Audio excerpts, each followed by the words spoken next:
There's an anointing of God. It's raw, it's simple, it's bold, it's direct, it's powerful, and it's backed up supernaturally by all the signs. Jesus said, these are the signs that will follow you. Rocky's got all those signs. I like Errol Flynn as an actor. So I was curious. I read his book. It was called My Wicked, Wicked Ways by Errol Flynn. It was an autobiography. And whatever situation he found himself in, he was the leader.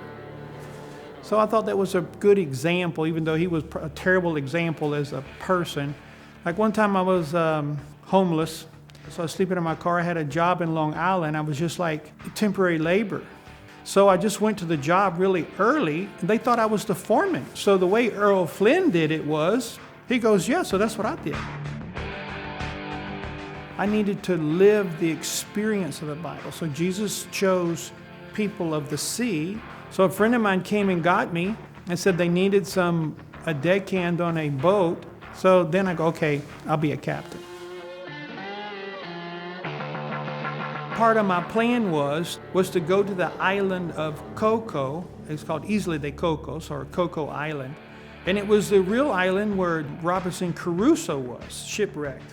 Had a large, like, cathedral-sized white Bible, a Strong's Concordance, and about 25 pounds of marijuana and seeds. So I was going to plant the whole island full of weed and just be a hermit and just, learn about Jesus.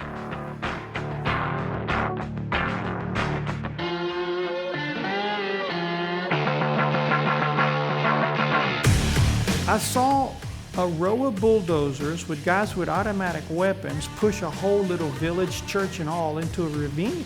And so I went there to help them. You see on TV, people go, well, okay, we need blankets and food. They didn't tell me they wanted blanket food. They wanted guns. They were ticked off. So I had guns. So I said, what do you got? They go, we got marijuana. That was Oaxaca.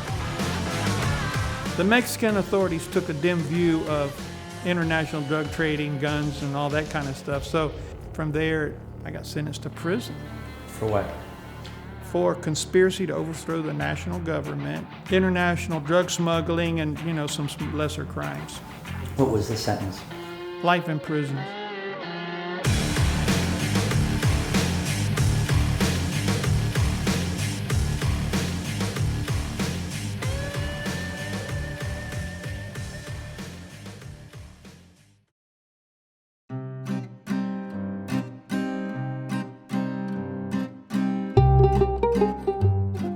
I wasn't really talking that much because when Jesus was arrested, he didn't talk. In the Old Testament, it talks about wearing white clothes and stuff, so I'm wearing all white, all cotton, all white, big long hair, full beard. They didn't know about the guns. They only knew about the drugs, which was good because anything over 40 caliber was considered act of terror. Then I told them my name was, the Son of God. Because Jesus said, in John 10:34, we're all, sons of God. So I said, okay, I'm the Son of God. I'm not talking anymore. At one point, they want me to sign a confession. There was a young girl sitting behind the desk with a typewriter, and I walked in the room. There was two guys on both sides of the door. This guy walks in behind her. So he takes his sidearm, he pulls it out. He points the gun at me just like this, and he orders me to sign or die. So this girl goes, this guy, he looks like Jesus and he said he's the Son of God. I think you should leave him alone. Now, I thought this was my big chance because I thought if you died a martyr, you were sure to go to heaven because I wasn't really sure how to get to heaven.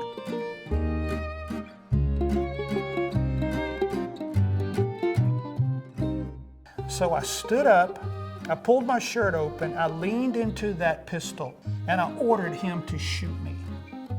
I wanted to see Jesus. This guy comes in a priest outfit. I'm sure he's a Catholic priest. He's there to give me last rites, and if I sign the confession, they won't torture me. So I asked the priest, I said, well, if they torture me, don't I get extra points?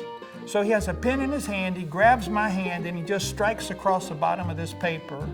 A little while later, they come and get me and put me with the other guys. When I walk in there, there's two Mexican guys with rubber boots on sitting on this guy. They got an alligator clip on his, and they got another one plugged in. They're electrocuting. I walk in there, they're electrocuting it. And then I see a guy with all his fingers cut off.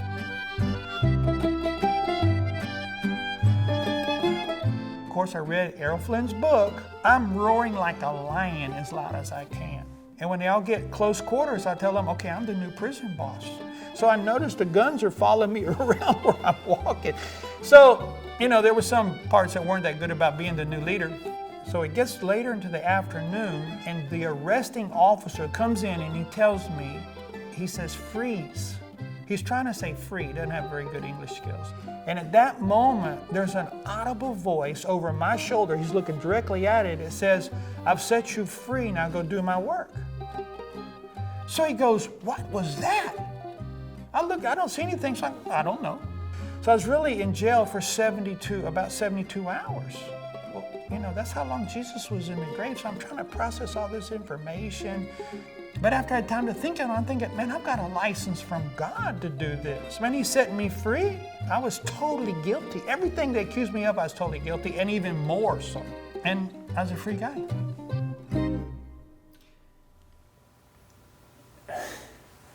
So what do you do next? I hook up with a group of guys smuggling cocaine in from Peru. It just went crazy to crazy.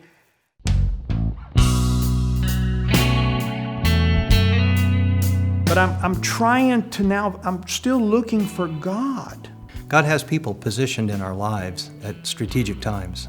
I was praying for someone whose heart was broken and was obviously going through something intensely personal.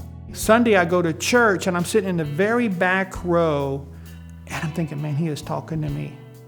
And right when he got to the close of the message, a little too early, I'm in the back room, man, I bolt to the front. Boom, he just goes down, he's got long hair. And they thought he was gonna storm, the stage and be threatening. And like two guys kind of secure me. he was just saying, I agree with everything the guy's saying. I'm here, I'm in, Jesus.